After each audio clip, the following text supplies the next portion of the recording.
तो play, dance और गो ये तीनों क्या है, ये अपने ओरिजिनल स्टेट में है, फर्स्ट फॉर्म में है, और इसी फर्स्ट फॉर्म की स्टार्टिंग में आप टू लगाएंगे तो इन्फिनेटिव नाउन बन जाएगा, और अगर लास्ट में आप आईएनजी लगा देंगे तो क्या बन जाएगा, वो जिरेंडियल नाउन बन जाएगा।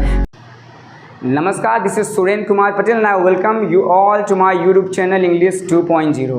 In this video lecture today we are going to learn the second part of the subject. इस वीडियो लेक्चर में हम लोग सब्जेक्ट के सेकेंड पार्ट के बारे में सीखने चल रहे हैं। पहले वीडियो में हम लोगों ने ये सीखा है कि जब किसी भी सेंटेंस को हम लोग डिवाइड करने की कोशिश करते हैं तो हमारे सामने दो पार्ट निकल के आते हैं। पहले पार्ट को हम लोग सब्जेक्ट, दूसरे पार्ट को हम लोग प्रेडिकेट के नाम से जानते हैं। और हमने ये भी सीखा कि सब्जेक्ट को हम आगे चल के दो पार्ट में उसको भी डिवाइड कर सकते हैं। पहले पार्ट में हम लोग क्या रखते हैं, हेड वर्ड, जिसको हम लोग मेन वर्ड या प्रिंसिपल वर्ड के नाम से भी जानते हैं। दूसरे पार्ट में क्या आता है, क्वालिफायर्स आता है। और हमने ये भी सीखा कि क्वालिफायर्स हमेशा सब्जेक्टिव पार्ट का हिस्सा नहीं होते हैं। वो कब होते हैं, जब हेड वर्ड के रूप में कोई कॉमन नाउन यूज़ किया जाता है तभी उसको मॉडिफाई क्वालिफाई करने के लिए क्वालिफायर सब्जेक्टिव पार्ट का हिस्सा होते हैं। लेकिन अगर हेड वर्ड के रूप में कोई प्रोनाउन या प्रॉपर नाउन यूज़ किया जाएगा तो फिर क्या होगा, क्वालिफायर्स क्या होंगे, वो सब्जेक्टिव पार्ट का हिस्सा नहीं होते हैं। क्यों? क्योंकि जनरली क्या होते हैं, क्वालिफायर्स किसी प्रोनाउन या प्रॉपर नाउन को क्वालिफाई मॉडिफाई नहीं करते हैं। ओके, चलिए तो सब्जेक्ट के इस सेकेंड पार्ट को स्टार्ट करते हैं।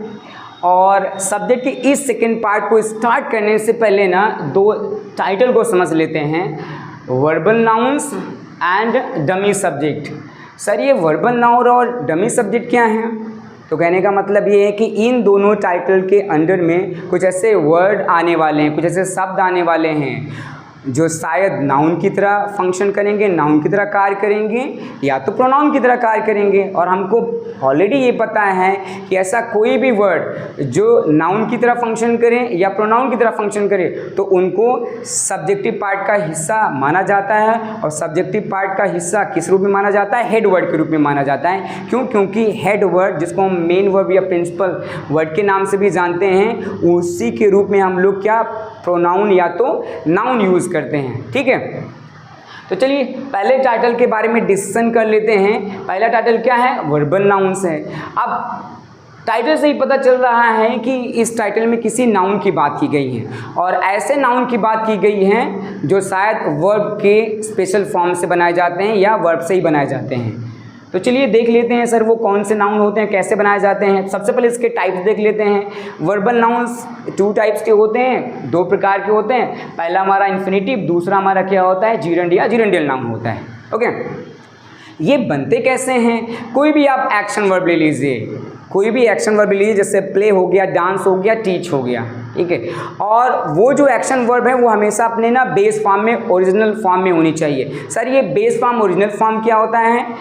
वर्ब की जो आप फर्स्ट फॉर्म बोलते हैं ना, जैसे कि प्ले हो गया, तो ये क्या है, ये वर्ब की फर्स्ट फॉर्म, आप लोग इसको वर्ब की फर्स्ट फॉर्म बोलते हैं। तो यही क्या होती हैं, ये वर्ब की ओरिजिनल फॉर्म होती है, बेस फॉर्म या प्रिंसिपल फॉर्म होती है।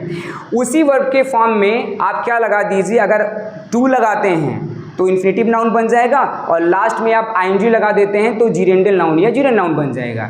ठीक है, कहने का मतलब ये है कोई भी एक्शन वर्ब हो, जैसे डांस हो गया, ठीक है, तो ये क्या है, ये अपने ओरिजिनल स्टेज में है। डांसिंग और डांस, प्लेइंग और प्लेड, वेंट और गॉन, ये क्या है, ये वर्ब, ये भी एक्शन वर्ब है, लेकिन ये अपने ओरिजिनल स्टेट में नहीं, ये फर्स्ट फॉर्म में नहीं है। गॉन का गो हो जाएगा, डांसिंग का डांस और प्लेड का प्ले। तो प्ले, डांस और गो ये तीनों क्या है, ये अपने ओरिजिनल स्टेट में है, फर्स्ट फॉर्म में है, और इसी फर्स्ट फॉर्म की स्टार्टिंग में आप टू लगाएंगे तो इन्फिनेटिव नाउन बन जाएगा, और अगर लास्ट में आप आईएनजी लगा देंगे तो क्या बन जाएगा, वो जीरेंडियल नाउन बन जाएगा। कहने का मतलब ये है कि यहाँ देखिए प्ले और टीच लिखा हुआ है, यहाँ डांस और कंप्लीट लिखा है। हमने क्या किया, ये जो एक्शन वर्ब है अपने जो कि बेस फॉर्म में है, जैसे हमने क्या लगाया, यहाँ पर टू लगा दिया, और क्या बन गया है, टू प्ले। अब ये क्या करेगा, ये नाउन की तरह फंक्शन करेगा। अब ये क्या हो गया, टू प्ले नाउन हो गया, और कौन सा noun, verbal noun. Verbal noun में भी कौन सा नाउन, इन्फिनेटिव नाउन। सिमिलरली क्या हो गया हमारा, टीच से क्या बन गया, टू टीच। अब ये क्या करेगा, ये नाउन की तरह फंक्शन करेगा। यहाँ पे देखिए डांस और कंप्लीट दो एक्शन वर्ब है, अपने बेस फॉर्म में है, लास्ट में हमने आईएनजी लगा दिया तो ये भी क्या करेंगे, अब ये नाउन की तरह फंक्शन करेंगे, ये नाउन बन गया, और कौन से नाउन, जीरेंड या जीरेंडियल नाउन। ठीक है, आई होप आपको ये वाला पार्ट समझ में आ गया होगा, वर्बल नाउन। ठीक है, चलिए आते हैं डमी सब्जेक्ट की ओर, थोड़ा देख लेते हैं। डमी सब्जेक्ट क्या होता है, टाइटल से ही पता चल रहा है कि डमी सब्जेक्ट वो सब्जेक्ट होते हैं जिनका कोई प्रॉपर स्पेसिफिक मीनिंग नहीं होता है। और इनमें क्या आते हैं, इनमें दो सब्जेक्ट आते हैं, इट और देयर। अब आप कहेंगे सर इट और देयर का मीनिंग तो होता है, यस डेफिनेटली होता है। इट का यह या वह होता है शायद हिंदी में, जब हम क्या करते हैं इसका नॉन लिविंग थिंग्स के लिए यूज़ करते हैं। और देयर का मतलब वहाँ होता है जब इसको हम लोग क्या करते हैं एडवर्ब ऑफ प्लेस की तरह कोई स्थान बताने के लिए यूज़ करते हैं कि कोई भी कार्य कहाँ पर हो रहा है, कोई भी एक्शन कहाँ पर हो रही है, ठीक है। लेकिन जब एडवर्ब ऑफ प्लेस की तरह देयर को यूज़ करते हैं तो उसको क्या करते हैं हम सेंटेंस के लास्ट में या बीच में यूज़ करते हैं, स्टार्टिंग में यूज़ करते हैं, तो उसका अपना एक अलग ही मीनिंग होता है, अलग ही पर्पस होता है। चलिए दोनों का पहले ना पर्पस, किस उद्देश्य से, किस रीजन से, किस कारण से, किस कॉन्सेप्ट के बेसिस पर हम लोग इट और देयर का यूज़ करते हैं। या मैंने डिफिनीशन लिखा है the subject which has no proper meaning in a sentence. ऐसा कोई सब्जेक्ट जिसका कोई प्रॉपर मीनिंग नहीं होता है सेंटेंस में या अपने आप में, वो क्या होता है हमारा डमी सब्जेक्ट होता है। या कह सकते हो उसका अपना ओरिजिनल मीनिंग नहीं होता है। जैसे इट का मतलब क्या होता है, या होता है या वह होता है, नॉन लिविंग थिंग्स या लिविंग थिंग्स को भी हम लोग क्या करते हैं का भी रेफरेंस देते हैं, यानी कि इट ना लिविंग थिंग्स के लिए भी हम लोग यूज़ कर सकते हैं। स्पेशली क्या होता है जो स्मॉल एनिमल्स होते हैं, जो स्मॉल बेबीज़ होते हैं, उनके लिए यूज़ करते हैं। वैसे जो इट और देयर, ये जो डमी सब्जेक्ट है इट एंड देयर, इसका क्या होता है कि स्पेशली यूज़ होता है, एक बहुत ही कॉन्सेप्चुअल यूज़ होता है। इसीलिए हम लोग क्या करेंगे डमी सब्जेक्ट का एक ना सेपरेट वीडियो बनाएंगे, वहाँ पर हम लोग सीखेंगे इट और देयर के ना डिफरेंट यूसेस के बारे में, ठीक है। तो अभी आपको फिलहाल के लिए ज़्यादा डीप में जाने की जरूरत नहीं है और ना ही ज़्यादा कंफ्यूज होने की ज़रूरत है, ठीक है। तो फिलहाल के लिए इट को और देयर को कब हम लोग यूज़ करेंगे डमी सब्जेक्ट के रूप में, ठीक है, जब इट का यूज़ ना टाइम का रेफरेंस देने के लिए यूज़ किया जाएगा। इसका मतलब क्या है सर, जब इट को ना टाइम बताने के लिए यूज़ किया जाएगा। टाइम में क्या आएगा, जैसे कि हम छोटी यूनिट से स्टार्ट करें, जैसे आर हो गया, यानी कि अगर घंटे बताना, आपको घंटे बताना हो 1 घंटे 2 घंटे, ठीक है, तो फिर क्या होगा, या जो हमारे 1 बजे 2 बजे 3 बजे 4 बजे 5 बजे 10 बजे 12 बजे इनका रेफरेंस देना होता है। इससे बड़ा चलते हैं तो टाइम में क्या आ जाएगा, डे आ जाएगा, संडे मंडे ट्यूसडे वेडनेसडे इन सबको बताना हो। फिर उसके बाद क्या आ जाएगा, आपकी डेट्स आ सकती हैं, ठीक है ना, 14 अगस्त या 19 अगस्त इनको बताने के लिए। या क्या आ सकता है, आपका मंथ आ सकता है, जनवरी फरवरी मार्च अप्रैल मई जून जुलाई एक्सेट्रा। ईयर आ सकता है 2010 2025 2030 एक्सेट्रा। तो टाइम का जब भी आपको रेफरेंस देना होता है तो इट का हम लोग यूज़ करते हैं एज अ डमी सब्जेक्ट। उस सेंस में इट का कोई प्रॉपर मीनिंग नहीं होता है, और किसी ओपिनियन, किसी आइडिया, किसी विचार, किसी बात को बताना हो तो भी क्या होता है, इट का अपना कोई प्रॉपर मीनिंग नहीं होता है। और देयर की सिचुएशन में यूज़ करते हैं। देयर जैसे कोई ना पर्टिकुलर टाइम हो या कोई पर्टिकुलर प्लेस हो, वहाँ पर ना उस पर्टिकुलर टाइम में किसी चीज़ के घटित होने का रेफरेंस देना हो, कि मान लीजिए कि जैसे कि कल मान लीजिए मंडे है, तो मंडे आप ये बता रहे हैं कि मंडे कोई ऐसी चीज़ होगी, तो वहाँ पर ऐसा रेफरेंस आपको देना हो। या कोई ऐसा पर्टिकुलर प्लेस हो और उस प्लेस पर आप ना किसी चीज़ के होने या ना होने का रेफरेंस आप दे रहे हैं, तो वहाँ पर भी ना हम लोग देयर का यूज़ करते हैं, ठीक है। तो चलिए सेंटेंसेस के माध्यम से हम लोग समझने की कोशिश करते हैं इनके कॉन्सेप्ट और इनके यूसेस के बारे में, और ना सब्जेक्ट या सब्जेक्टिव पार्ट को इन सेंटेंस में पहचानने और ढूंढने की कोशिश करते हैं। तो सबसे पहले चलिए आ जाते हैं वर्बल नाउन्स की तरफ में, ठीक है। तो पहला सेंटेंस हमारा है to swim is a complete exercise. तो मैंने कहा है ना कि सब्जेक्ट को आइडेंटिफाई करने से पहले सबसे पहले क्या करते हैं हम लोग, सेंटेंस में ना जो आपकी मेन वर्ब होती है उसको हम लोग फाइंड आउट करते हैं। तो चलिए देखते हैं यहाँ पर वर्ब क्या है। तो मेन वर्ब तो आपकी यहाँ पे इज़ है, ठीक है। और ये टू स्विम जो है वो भी क्या है, स्विम खुद भी एक वर्ब है, एक एक्शन वर्ब है, लेकिन उससे पहले क्या लग गया है, टू लग गया है। अब टू लग गया तो इन्फिनेटिव नाउन बन गया है। और देखिए ये वर्ब है और वर्ब से पहले क्या आते हैं, सब्जेक्ट आते हैं। वर्ब से पहले क्या आते हैं, सब्जेक्ट या सब्जेक्टिव पार्ट आते हैं। तो फिर ये क्या हो जाएगा, ये आपका सब्जेक्ट माना जाएगा। और सब्जेक्ट में क्या है, या तो नाउन आएंगे या तो प्रोनाउन आएंगे। और ये देखिए किसी भी एंगल से क्या है, प्रोनाउन नहीं है तो फिर क्या होगा, नाउन। और नाउन में भी क्या होगा, ये वर्बल नाउन। और वर्बल नाउन में क्या है, इन्फिनेटिव नाउन।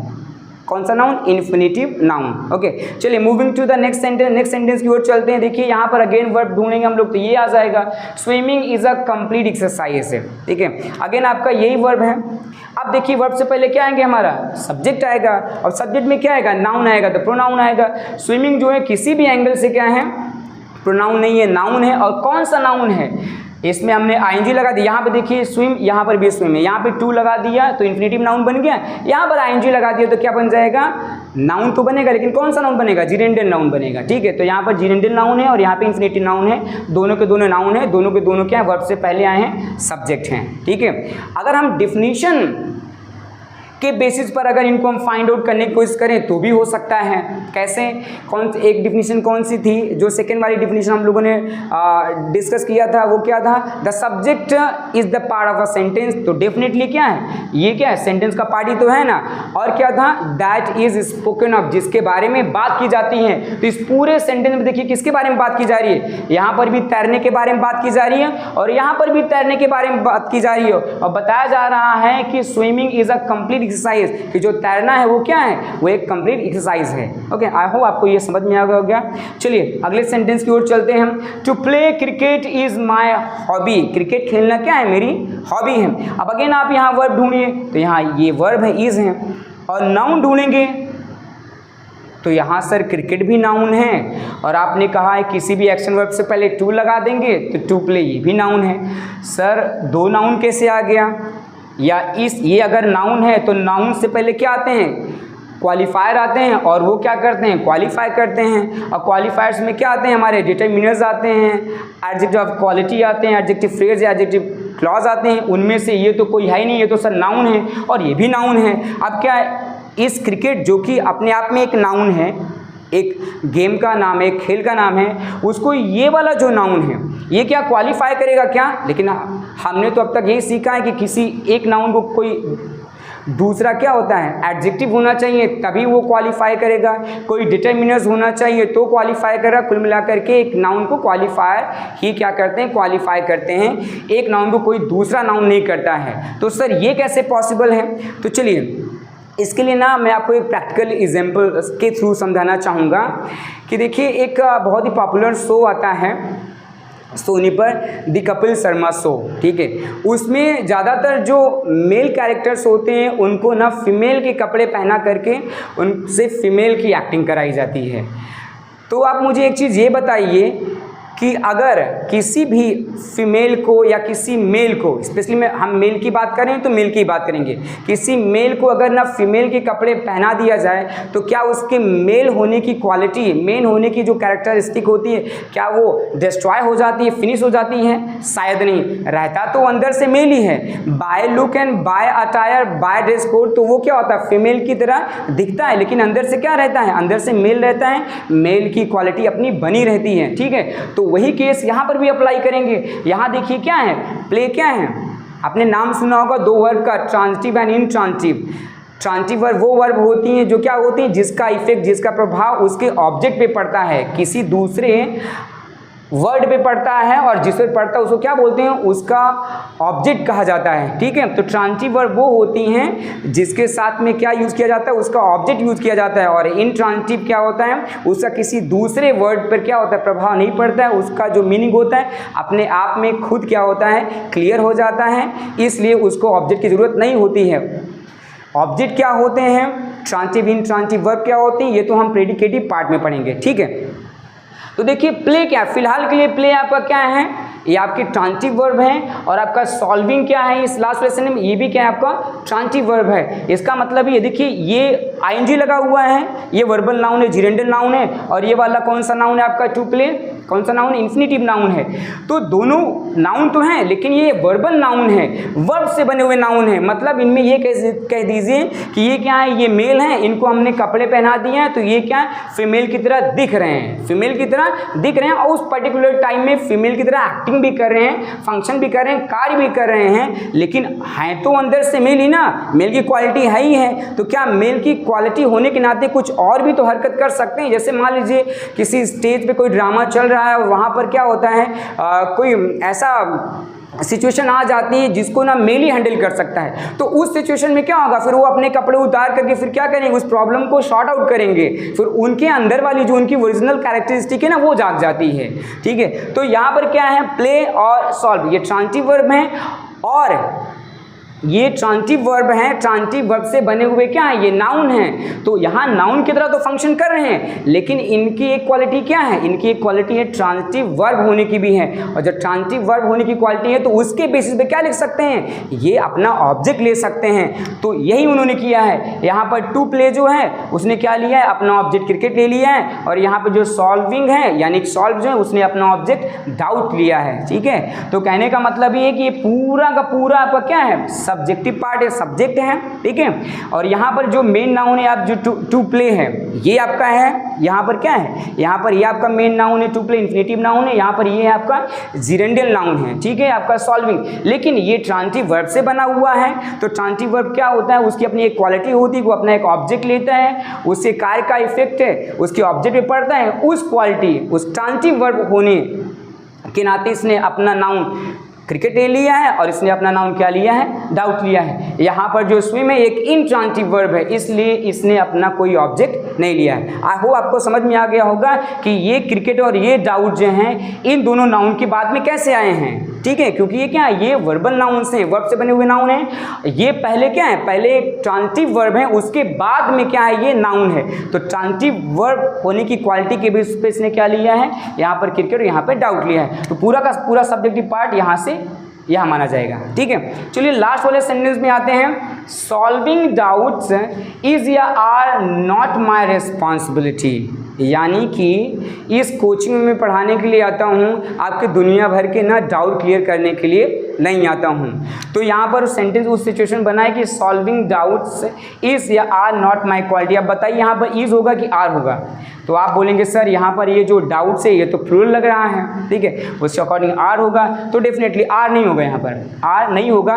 क्यों नहीं होगा, क्योंकि देखिए ये सॉल्विंग क्या है, ये आपके क्या है, ये यहाँ पर फिलहाल के लिए जिरेंडियल नाउन तो है, लेकिन उससे पहले क्या है, ट्रांजिटिव वर्ब है, और ट्रांजिटिव वर्ब का ऑब्जेक्ट क्या है, डाउट्स है। तो ये क्या हो गया, ये यहाँ पर ऑब्जेक्ट है, इस वर्ब का ऑब्जेक्ट, और ऑब्जेक्ट के अकॉर्डिंग कभी भी हम लोग वर्ब नहीं लगाते हैं, हम लगाते हैं सब्जेक्ट के अकॉर्डिंग। और मैं आपको बता देना चाहता हूँ कि इन्फिनिटिव नाउन एंड जिरेंडियल नाउन हमेशा हमेशा क्या होते हैं, सिंगुलर होते हैं। इसलिए क्या हो जाएगा, ये सॉल्विंग के अकॉर्डिंग लगाएंगे, डाउट्स के अकॉर्डिंग नहीं लगाएंगे। क्यों, क्योंकि इसका तो ये क्या है, ऑब्जेक्ट है। क्यों, क्योंकि सॉल्विंग क्या है, एक ट्रांजिटिव वर्ब भी है। फिलहाल के लिए इस सेंटेंस में वो क्या कर रहा है, जिरेंडियल नाउन का फंक्शन कर रहा है। ठीक है, तो यहाँ से लेकर यहाँ तक आपका पूरा सब्जेक्टिव पार्ट माना जाएगा, और ये क्या हो जाएगा, ये हमारा जिरेंडियल नाउन है, लेकिन उससे पहले क्या ट्रांजिटिव वर्ब है, इसलिए उसने यहाँ पे ऑब्जेक्ट भी अपना लिया है, और ऑब्जेक्ट यहाँ प्लूरल है, इसलिए आर और इससे मतलब नहीं है। यहाँ पर इनके अकॉर्डिंग कोई भी वर्ब नहीं लगेगी, किसके अकॉर्डिंग लगेगी, सॉल्विंग के अकॉर्डिंग लगेगी, और यहाँ टू प्ले के अकॉर्डिंग, यहाँ स्विमिंग और यहाँ टू स्विम के अकॉर्डिंग। इन्फिनेटिव नाउन और जिरेंडियल नाउन हमेशा क्या होते हैं, सिंगुलर होते हैं। तो सो आई होप आपको ये वाला पार्ट समझ में आ गया होगा। और इस वाले पार्ट में हमने ये सीखा कि सब्जेक्टिव पार्ट का हिस्सा कुछ ऐसे भी नाउन्स हो सकते हैं, हेड वर्ड के रूप में हम कुछ ऐसे भी नाउन यूज़ करते हैं जो ना एक्शन वर्ब के स्पेशल फॉर्म से बनते हैं। किसी भी एक्शन वर्ब के बेस फॉर्म से पहले टू लगा दी, इन्फिनिटिव नाउन, और आईएनजी लगा दिए, तो क्या बन जाएगा, जिरेंडियल नाउन। और अगर वो नाउन की तरह काम करते हैं, वर्ब के ऐसे फॉर्म जो नाउन की तरह काम करते हैं, तो फिर डेफिनेटली क्या हो सकते हैं, वो सब्जेक्टिव पार्ट का हिस्सा हो सकते हैं। तो चलिए सेकेंड पार्ट के बारे में डिस्कशन कर लेते हैं, which is all about dummy subject it and there. और इट और देयर क्या होते हैं, वो प्रोनाउन की तरह यूज़ किए जाते हैं, उनको नाउन की तरह यूज़ नहीं किया जाता है। स्टार्टिंग में हम लोग इट का भी यूज़ करते हैं और देयर का भी यूज़ करते हैं, तब क्या होता है, इनका कोई प्रॉपर मीनिंग नहीं होता है when we use them as a dummy subject. जब हम क्या करते हैं, उनको हम डमी सब्जेक्ट के रूप में यूज़ करते हैं, तो इनका कोई प्रॉपर मीनिंग नहीं होता है। तो फिर किस लिए यूज़ करते हैं, ऑलरेडी वी हैव डिस्कस कि किस लिए यूज़ करते हैं। इट का क्या होता है, अगर किसी पर्टिकुलर डे का वेदर बताना हो, मौसम बताना हो, जैसे मान के चलिए कि आज जो कि संडे है और सुबह सुबह क्या धूप खिली हुई थी, तो उस समय सुबह सुबह क्या होता है, आज के दिन का मौसम क्या था, सनी था। उसके कुछ घंटे बाद क्या हो गया, बादल छा गए तो फिर मौसम कैसा हो गया, क्लाउडी हो गया। फिर उसके कुछ घंटे बाद हवाएं चलने लगी तो मौसम क्या हो गया, फिर मौसम विंडी हो गया। और फिर बारिश होने लगी तो मौसम क्या हो गया, रेनी हो गया। तो ये जो डिफरेंट टर्म्स होते हैं, रेनी, क्लाउडी, सनी और विंडी, ये क्या होते हैं, ये किसी पर्टिकुलर डे के ना डिफरेंट ना वेदर के बारे में हम बताने के लिए यूज़ करते हैं। किसी दिन के अलग अलग ना समय का हाल बताने के लिए हम लोग यूज़ करते हैं। तो चलिए पहले सेंटेंस के बारे में देखते हैं। यहाँ देखिए वर्बल पार्ट यहाँ से स्टार्ट हो रहा है, ठीक है। ये हेल्पिंग वर्ब है और ये क्या है, मेन वर्ब है। और सेंटेंस का मतलब क्या है, इट इज़ रेनिंग, यानी कि इस सेंटेंस में क्या बताया जा रहा है कि बारिश हो रही है, यानी कि क्या, मौसम का हाल बताया जा रहा है। मान लीजिए आज संडे और आज बारिश हो रही है और 4:30 है, यानी कि 4:30 PM है, 4:30 बजे हुए हैं और इस 4:30 बजे इस पर्टिकुलर टाइम पर का मौसम क्या है, रेनी है, यानी बारिश हो रही है। तो यहाँ पर क्या किया गया, इस सेंटेंस में मौसम का हाल बताने के लिए इट का यूज़ किया गया। यहाँ पर इट का कोई भी प्रॉपर मीनिंग नहीं है, ठीक है। तो ये वर्बल पार्ट यहाँ स्टार्ट होता है। वर्ब से पहले हमारे क्या आते हैं, सब्जेक्ट आएंगे, और जब सब्जेक्ट क्या होता है, सिंगल वर्ड होता है तो वो नाउन हो सकता है और या तो क्या होगा, प्रोनाउन होगा। तो ये किसी भी एंगल से नाउन नहीं है तो क्या है, प्रोनाउन है। और इसका इस सेंटेंस में कोई भी प्रॉपर मीनिंग नहीं है। इसको क्या किया गया, इसको मौसम बताने के लिए यूज़ किया गया, वेदर बताने के लिए यूज़ किया गया। तो क्या है, ये डमी सब्जेक्ट के रूप में यूज़ किया गया। चलिए दूसरे सेंटेंस की तरफ चलते हैं। इट वॉज सैटरडे यस्टरडे, यहाँ पर क्या बताया जा रहा है कि कल क्या था, कल सैटरडे था, कल शनिवार था। तो यहाँ पर इट का यूज़ किस लिए किया गया है, यहाँ पर क्या बताने के लिए, डे बताने के लिए यूज़ किया गया है। और हमको पता है जब कभी भी इट का यूज़ हम ना टाइम बताने के लिए यूज़ करते हैं। डे क्या होता है, टाइम का पार्ट ही होता है। तो डे बताना हो, डेट बताना हो, मंथ बताना हो, ईयर बताना हो, या किसी पर्टिकुलर डे का वेदर बताना हो, मौसम बताना हो, तो वहाँ पर इट का कोई प्रॉपर मीनिंग नहीं होता है और उनको डमी सब्जेक्ट के रूप में यूज़ किया जाता है। तो अगेन ये हमारा ये वर्ब है और वर्ब से पहले हमारा क्या आया है, सब्जेक्ट आया, क्योंकि वर्ब से पहले हमारे क्या आते हैं, सब्जेक्टिव केस आते हैं और सब्जेक्टिव केस में सब्जेक्ट ही पाए जाते हैं। और जब सिंगल वर्ड होते हैं तो फिर क्या होते हैं, वो नाउन होंगे या तो प्रोनाउन होंगे। अगेन किसी भी एंगल से क्या है, ये नाउन नहीं है तो फिर क्या है, ये प्रोनाउन है। ओके, चलिए moving to the next one, अगले सेंटेंस की ओर चलते हैं। It is very difficult to persuade his mother, इसका मतलब क्या है, इस सेंटेंस में सबसे पहले देखिए क्या मेंशन किया गया है। इसमें ये बताया जा रहा है कि इट्स वेरी डिफिकल्ट, ये बहुत क्या है, डिफ़िकल्ट है, बहुत ही मुश्किल है। टू परसुएट हिज मदर, उसकी मॉम को मनाना। परसुएट मतलब क्या होता है, राज़ी करना होता है। उसकी मॉम को, उसकी मदर को राज़ी करना, मनाना बहुत ही क्या है, कठिन कार्य है, बहुत ही डिफिकल्ट कार्य है। तो इसमें देखिए ना तो किसी मौसम का हाल बता रहे हैं, ना तो क्या कर रहे हैं हम लोग किसी पर्टिकुलर डे, मंथ या ईयर। कहने का मतलब इसमें हम लोग ना इट का यूज़ ना टाइम का रेफरेंस देने के लिए, टाइम को बताने के लिए तो यूज़ नहीं कर रहे हैं। तो सर किसका रेफरेंस देने के लिए या किस कॉन्सेप्ट के बेसिस पर हमने यहाँ पे इट का यूज़ किया है। तो देखिए मैंने बताया था ना कि जब कभी क्या होता है, किसी ओपिनियन, किसी बात, किसी थॉट, किसी विचार का रेफरेंस देना हो, उसको सेंटेंस में लाना हो, उसके बारे में बात करना हो, तो फिर क्या करते हैं हम लोग, इट का यूज़ करते हैं। और उस सिचुएशन में इट क्या होता है, डमी सब्जेक्ट होता है और उसका कोई प्रॉपर मीनिंग नहीं होता है। तो इस सेंटेंस में क्या बताया गया है, इसमें एक बात, एक ओपिनियन बताई गई है कि उसकी मॉम को राज़ी करना बहुत ही क्या होता है, कठिन होता है, कठिन है। ओके, तो यहाँ पर ये आपका ये वर्ब है और वर्ब से पहले आपका ये सब्जेक्टिव पार्ट आता है जिसमें ये सब्जेक्ट और क्या है यहाँ पर प्रोनाउन है। Okay, moving to the next sentence, it is cloudy today. इस सेंटेंस में क्या बताया गया है, इस सेंटेंस में आज के दिन का क्या बताया है, मौसम का हाल बताया गया है कि आज का दिन कैसा है, क्लाउडी है, आकाश में बहुत सारे क्या हैं, बादल छाए हुए हैं। तो अगेन फिर क्या होगा, अगर किसी पर्टिकुलर दिन के मौसम का हाल बताना हो तो उस सिचुएशन में इट क्या होता है, डमी सब्जेक्ट की तरह यूज़ किया जाता है। ये वर्ब है, वर्ब से पहले आपका ये क्या है, सब्जेक्ट आया हुआ है और सब्जेक्ट सिंगल वर्ड हो तो या तो नाउन हो गया या तो प्रोनाउन। तो फिर यहाँ पे क्या ये प्रोनाउन है। अगला सेंटेंस है, it was April when he was born, यानी कि ये क्या था, अप्रैल का महीना था। इट वॉज अप्रैल यानी अप्रैल का महीना था जब उसका जन्म हुआ था, जब उसने जन्म लिया था। तो कहने का मतलब ये है कि इस पूरे सेंटेंस में ना टाइम के बारे में बताया गया और टाइम में क्या, एक मंथ के बारे में बताया गया और कौन सा महीना, अप्रैल।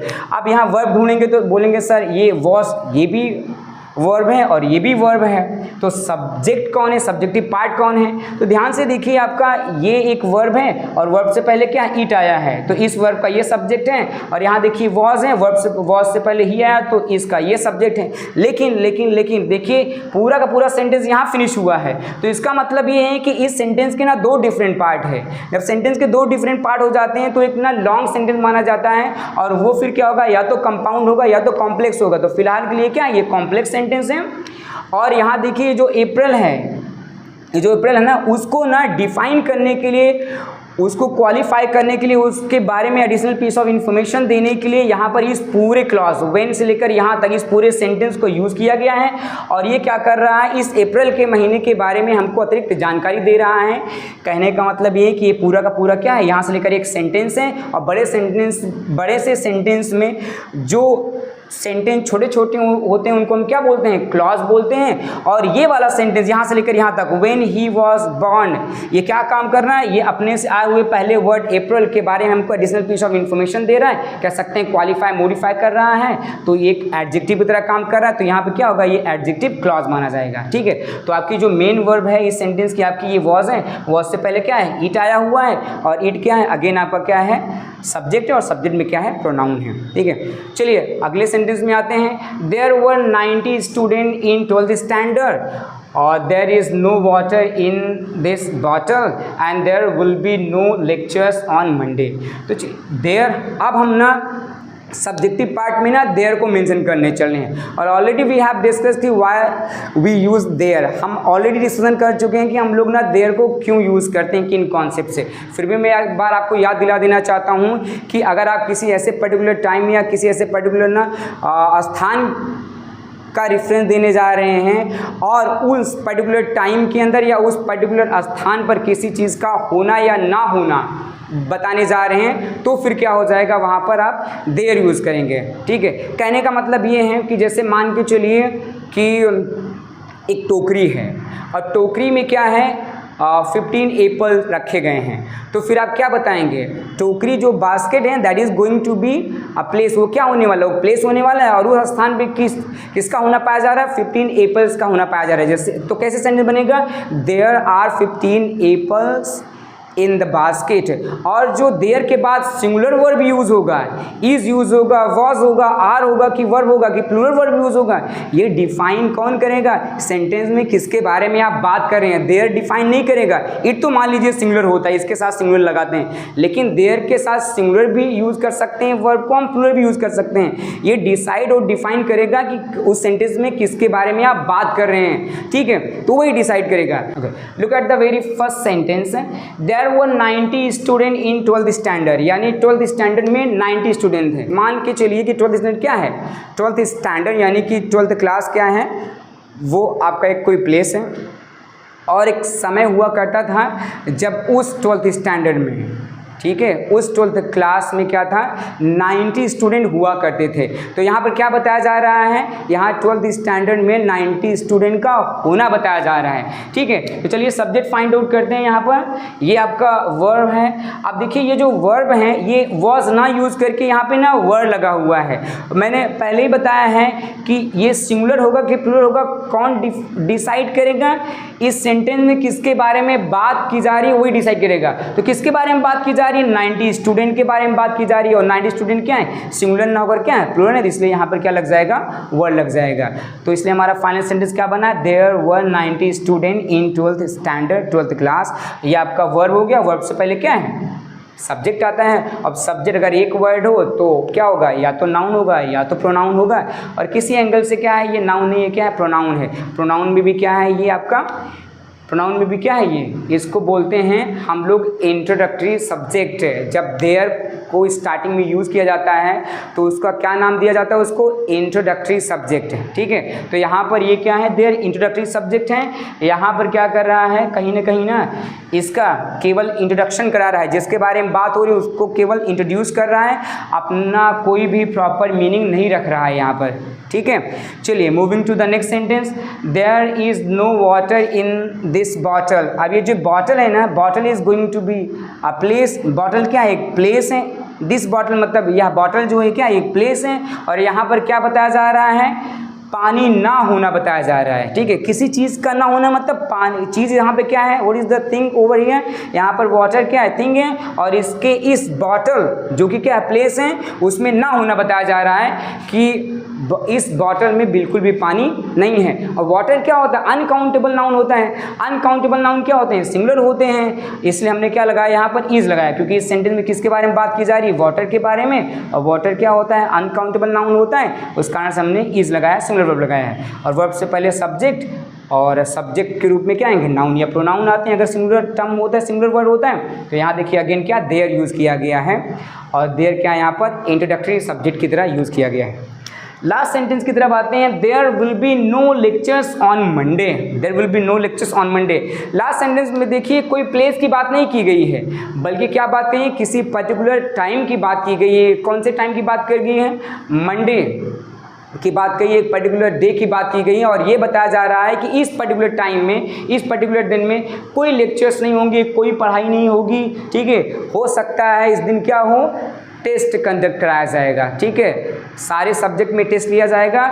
मंडे के दिन कोई क्लास नहीं चलेगी, कोई भी लेक्चर्स नहीं होंगे, ठीक है। तो चलिए इसमें सब्जेक्टिव पार्ट निकाल लेते हैं। देखिए देयर विल बी, ये फ्यूचर का है तो विल बी लगा हुआ है, ये आपका क्या है, वर्बल पार्ट है। वर्बल पार्ट से पहले क्या आते हैं, सब्जेक्ट, तो हमारा क्या है, ये हमारा सब्जेक्ट है। और सब्जेक्ट में क्या है, सिंगल वर्ड होता है, तो क्या होता है, वो नाउन होगा या प्रोनाउन।